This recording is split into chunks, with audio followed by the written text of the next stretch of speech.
Chapter 9, Workers and Wages.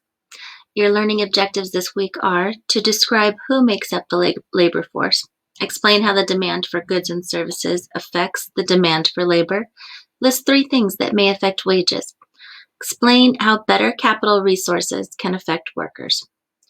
Your words to know are wages, it's the price that businesses pay workers in exchange for labor. Labor force, those 16 years old or older who are either employed or looking for work. A robot is an electronic machine that is programmed to do tasks on an assembly line. Automation, the use of machinery, often computerized, in place of human labor. Minimum wage, the lowest hourly amount of money that a business can legally pay its workers.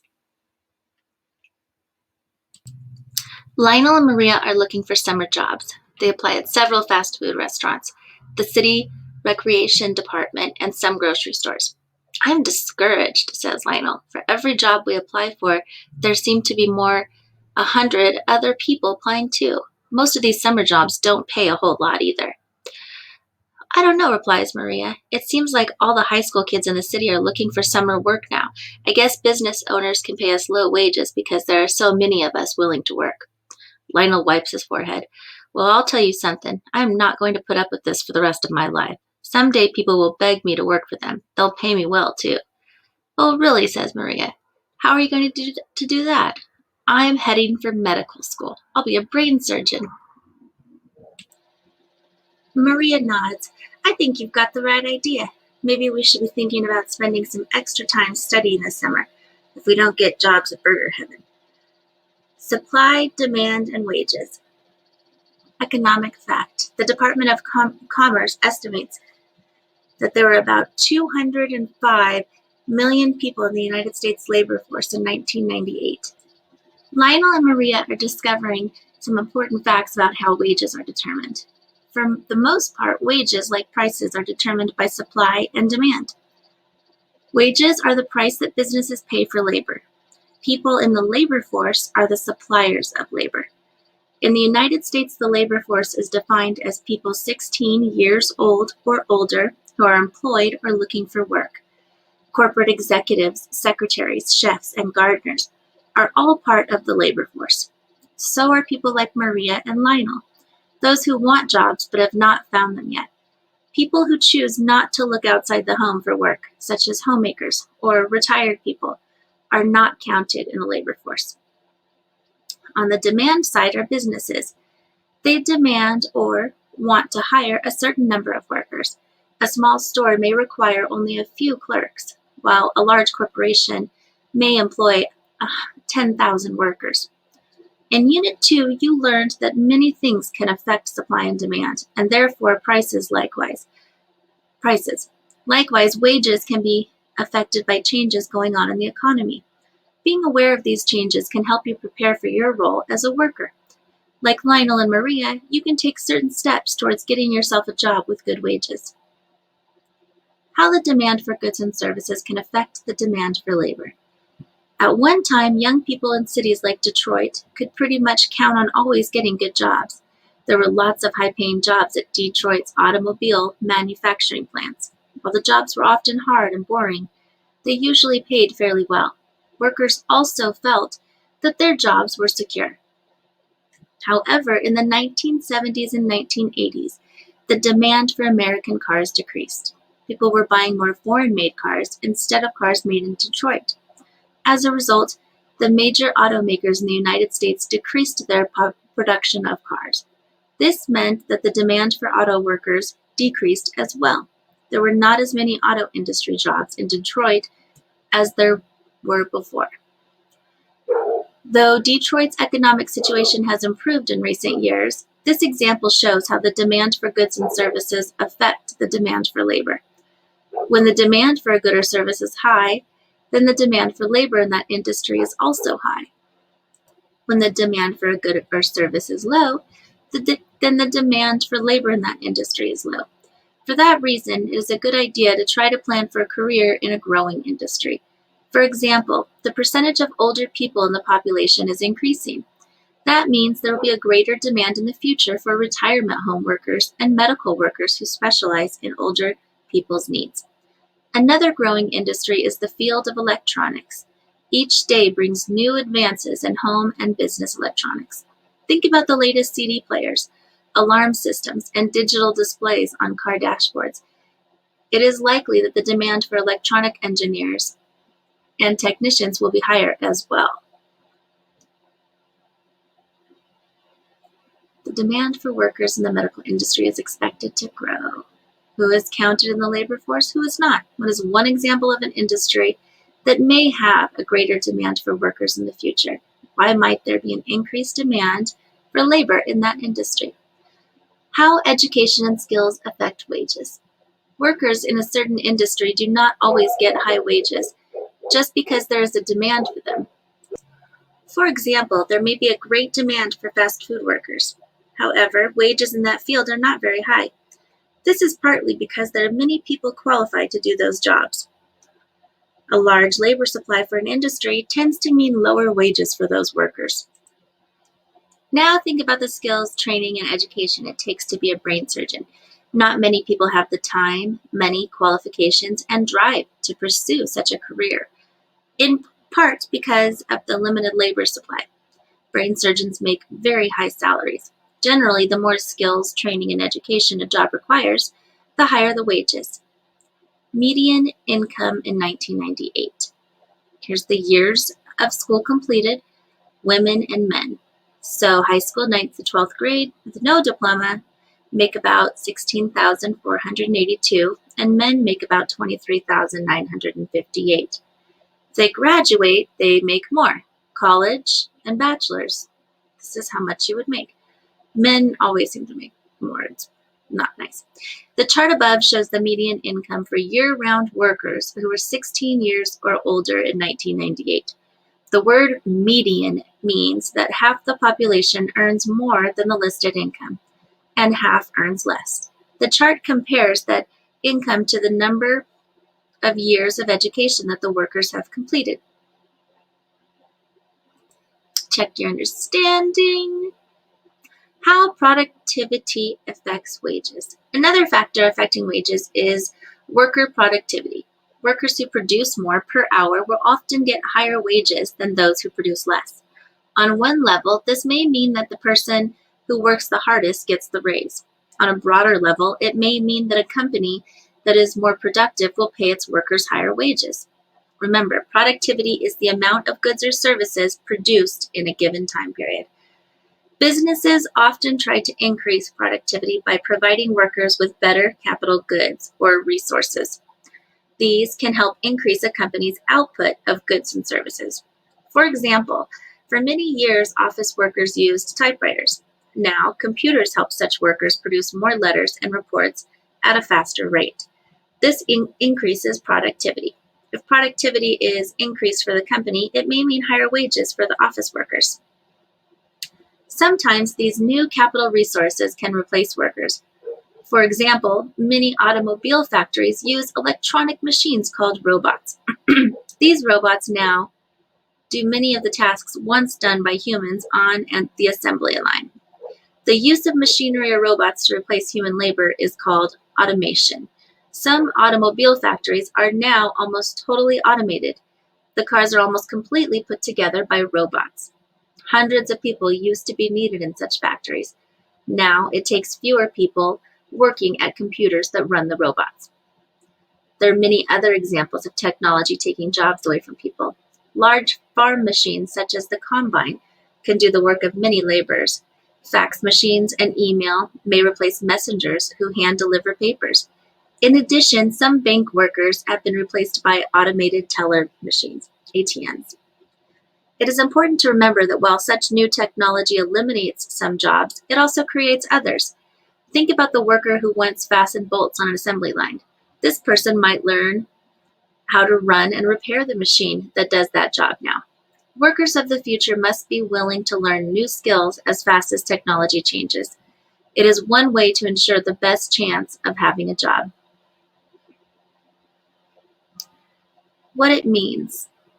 Minimum wage. The government sometimes affects wages. For example, the United States government requires businesses to pay workers a minimum wage.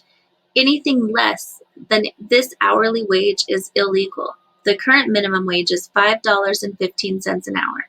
A person working 40 hours a week at the minimum wage would have a weekly income of $206. In 1984, this is old, by the way. In 1984, some members of Congress wanted to pass a sub-minimum wage law. It would have allowed businesses to pay teenagers $2.50 an hour from May 1st through September 30th. This was less than the minimum wage at that time. Some lawmakers believed this would encourage businesses to hire teenagers for the summer. Many businesses said they were not able to pay teenagers more than $2.50 an hour for summer employment. If their business had to pay more, they said, they would not be able to hire as many teenagers. This would lead to higher teenage unemployment rates. However, some lawmakers argued against this idea. They felt it was unfair for businesses to pay adults and teenagers different wages based on age. Also, many adult workers with families might lose their jobs if businesses hired teenagers instead of adults. The sub-minimum wage law was finally voted down. How would you have felt about such a law if it had passed? Chapter 10, Labor Unions, Jobs with Justice. On the first Monday in September, we celebrate labor's contribution to the country. Labor Day parades take place all across the United States. Your learning objectives are to give 2 reasons why labor unions were formed in the United States, explain 3 kinds of union memberships, describe 3 ways that labor and management reach agreements, describe current membership trends in labor unions today. Labor union, an organization that fights for workers' rights, wages, and benefits in a particular industry. Union dues are dues paid by workers to support the union. A union shop is a business at which employees must join the union after a certain period of time, usually 60 or 90 days. Agency shop, a business in which employees are not required to join a union but must pay union dues. Right to work law, a state law which gives people the right to work without belonging to a union. Closed shop, a business that hires only workers who already belong to a union. Fringe benefit, any benefit given to workers other than wages, such as vacation pay, sick leave, pension, and so forth. Collective bargaining, a process by which management and labor reach agreements through negotiation and compromise. Strike, a work stoppage by labor to win terms of an agreement. Scab labor, a worker who crosses a picket line to do the job of a striking worker. Boycott is the refusal to buy goods or services until an agreement is reached. A lockout is the closing of a business by management to force workers to accept the terms of an agreement. Arbitration is a process by which an outside party decides the terms of an agreement that must be accepted by both sides in a labor dispute. It is the first Monday in September. The parks are full of people picnicking, playing basketball, and sunning themselves. The members of the Wallace family talk while they barbecue chicken on a grill. Labor Day is so sad, says 14-year-old Jim. It means the end of summer and the beginning of school. I never understood why it's called Labor Day, comments his 12-year-old sister Jill. Nobody works. Everybody is relaxing. I guess I'd better explain it to you, says their father. Labor Day is all about honoring the contributions that workers have made to this country. This holiday began in 1882, possibly at the suggestion of Peter J. McGuire, a carpenter and labor leader. The holiday was sponsored by the Knights of Labor, the labor union. That was the great-grandfather of many of today's labor unions. That's great, Dad, says Jim. Is the chicken done yet? You'll be better off learning about labor unions than eating chicken. Maybe it's time for a lesson. So why do we have labor unions, Dad? Asked Jim. What is a labor union? Asked Jill. A labor union is an organization that fights for rights, wages, and benefits for workers in a particular industry, explains Dad. The rise of labor unions. More than 100 years ago, young people like Jim and Jill might have been part of the labor force. At that time, many workers endured safe conditions, long workdays, and poor wages. There were no laws against child labor. Children often worked alongside adults in places such as coal mines. Jim might have had to sort lumps of coal from dawn until dusk for only pennies a day. His father may have worked inside the coal mine with him. For as many as 12 to 14 hours a day, he would be inhaling deadly coal dust. This would eventually destroy his lungs. To make ends meet, Jim's sister might have sewed clothing in a sweatshop. In the summer, the sweatshop would get so hot that many of the women and girls would pass out. Those who did would simply be kicked out onto the street until they could work again. Many people worked under such horrible conditions. Workers eventually joined together in labor unions, in part to improve working conditions. Labor unions have been an important force in the United States since the 19th century. Up until that time, many people have worked on farms or in very small businesses. However, with the growth of industry and factories in the United States, known as the Industrial Revolution, many people moved from the farms into the cities. Businesses grew larger. They employed hundreds of workers to produce large quantities of goods and services. There was a large supply of unskilled labor. This situation enabled many businesses to pay workers low wages while they worked in poor conditions. Many workers believed that if they joined together, they could convince their managers to improve pay and working conditions. It was the job of management to keep costs down while producing as much as possible. Labor, made up of all the workers, wanted secure jobs, good wages, and good working conditions. The modern labor movement began with the organization of the National Labor Union, the NLU, in 1866. It was the first large organization to fight for the 8-hour workday. The NLU did not last much beyond 1872. Economic facts. In 1860, the average work week for a factory labor was 66 hours. Today is about 40 hours. However, it was followed by hundreds of unions that continued to fight for workers' rights. The Knights of Labor, founded in 1869, was a force in labor until about 1900. The pros and cons of unions. In part because of labor unions' efforts, many workers in the United States now enjoy some or all of these benefits: an 8-hour workday and a 40-hour work week. Overtime pay, which is time and one half when working over 8 hours per day. Health benefits, medical care and compensation when hurt on the job, vacation pay, paid sick leave, and time off to care for a new baby or ill relative. Not everyone believes that unions are necessary. Many people believe that individual workers can bargain on their own with management. Critics say that unions drive up production costs because they demand higher pay. This may result in higher priced goods and services for all consumers. Others say that unions divide and disrupt companies. They believe that workers would earn the benefits they deserve by simply being as productive as possible. Whatever your beliefs about unions are, they are still an important part of the U.S. economic system. In the late 1900s, about 14% of all workers in the labor force belonged to unions. The time may come when you will be affected by what a union does. For that reason, it is important to know how unions work. Do you have to join a union? Suppose that you go to apply for a job. You may be told that if you get the job, you must join a union. The local union represents the people in your particular plant, company, or geographic area. This local union is usually part of a larger national or international union, which works on behalf of the local needs.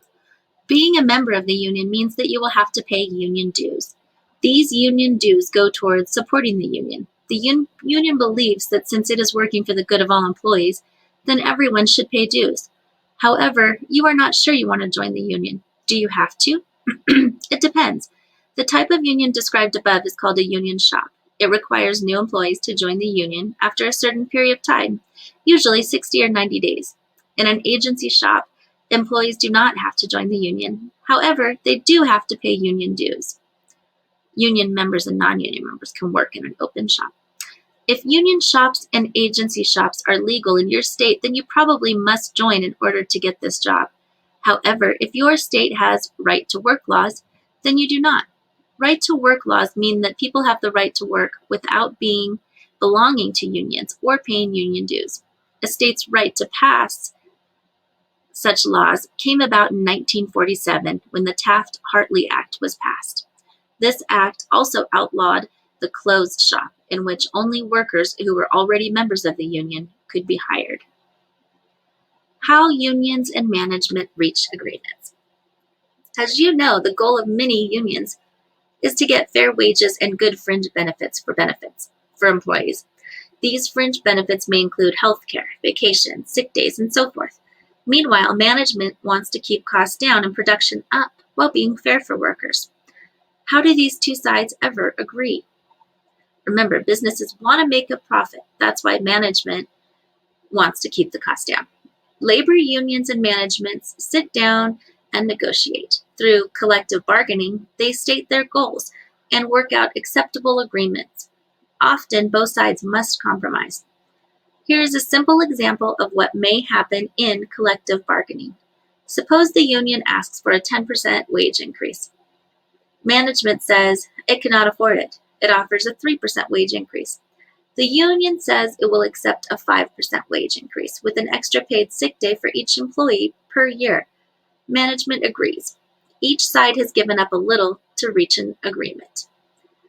Collective bargaining does not always go so smoothly. Sometimes no agreement can be reached. In such cases, the union may call a strike.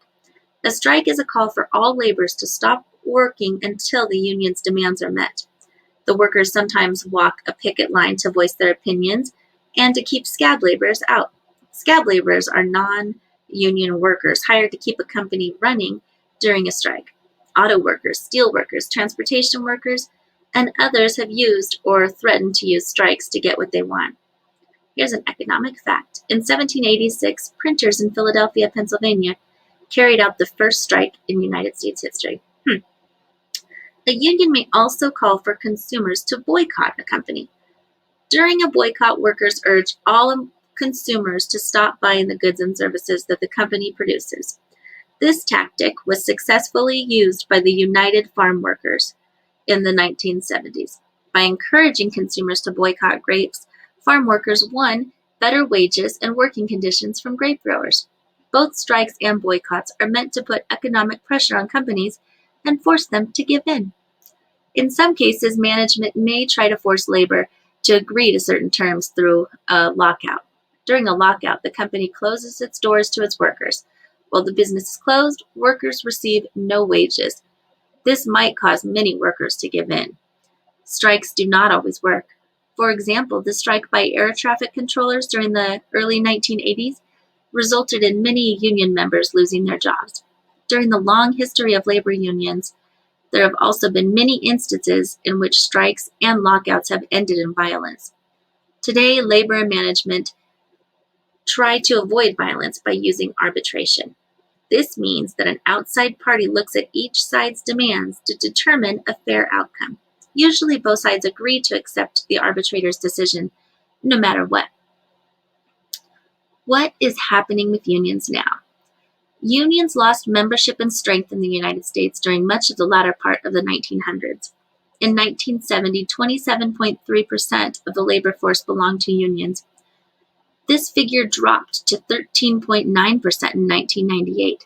What caused this trend? Part of the decrease is the result of fewer jobs in certain industries. For example, the steel industry employs fewer workers than it did 30 years ago, so there are fewer people to join the United Steelworkers Union. The same trend can be seen in many manufacturing industries in the United States. It may also be that people are deciding not to join unions the way they used to. Perhaps they believe that unions no longer have the bargaining power they once did. Indeed, foreign competition from countries such as Japan and Korea has caused many unions to rethink their goals. These countries now sell many different types of goods in the United States. Often these goods are of equal or better quality and lower in price than similar American goods. To compete, many American companies have had to keep their costs down and try to get worker productivity up.